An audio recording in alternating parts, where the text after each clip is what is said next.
এই সুন্দর ওয়াল হ্যাঙ্গিংটি আমি বানিয়েছি সম্পূর্ণ কার্ডবোর্ড দিয়ে, আমাদের ফ্রিজের যে কার্ডবোর্ডটা ছিল ওইটা দিয়ে আর কি। হ্যালো এভরিওয়ান, কেমন আছেন সবাই? This is Mitu, welcome to my another new video. আমি এখানে আমাদের বাসার ফ্রিজের কার্ডবোর্ডটা নিয়ে নিছি, আর এই কার্ডবোর্ডে আমি আমার নিজের ইচ্ছে মতো কিছু ফুল পাতা এঁকে নিচ্ছিলাম আর কি। হ্যাঙ্গিংটা বানাতে আমি অনেকগুলো ফুল লাগবে, পাতা লাগবে, তো সেগুলোই এঁকে নিচ্ছি। সম্পূর্ণ ফুল পাতাগুলো এঁকে নেয়ার পরে এরপর আমি এইগুলো সেই যে এঁকে নিচ্ছিলাম সেই দাগে দাগে সুন্দরভাবে কেটে নিচ্ছি। বোর্ডে আমি সুন্দর করে ফুল আর পাতা এঁকে নেওয়ার একটাই কারণ, যাতে কোনো ফুল আর পাতা বেশি আঁকা বাঁকা না হয়, সবগুলো যেন এক একটার মতো করে এক একটা খুব সুন্দর থাকে। মানে মেজারমেন্ট ঠিক রাখার জন্য এইভাবে এঁকে নিয়ে তারপর যদি আপনি কোনো কিছু কাটিং করেন তাহলে সেটা অনেক বেশি সুন্দর হয়। আমি সব সময় এটাই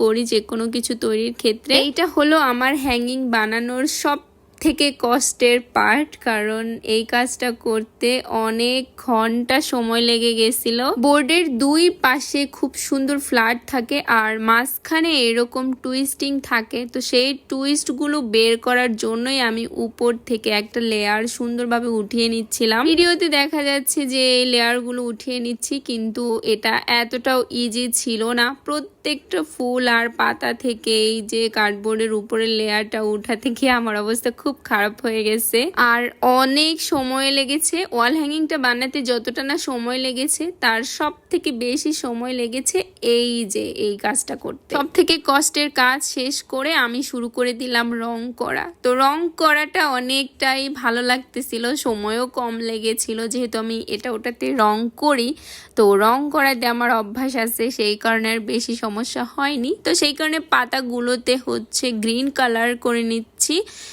পাতা তো গ্রিন কালারই হয়, সেই জন্যই গ্রিন কালার করে নিচ্ছিলাম, যাতে ফ্লাওয়ারের সাথে গ্রিনটা খুব বেশ মানায়, সেই কারণেই আর কি। এরপর ফুলগুলোতে রং করে নিচ্ছিলাম। তো এখানে দুই ধরনের ফুল রেখেছি, দুই ধরনের না, মানে দুই কালারের ফুল, একটা হবে রেড ডার্ক আর একটা হবে ব্ল্যাক।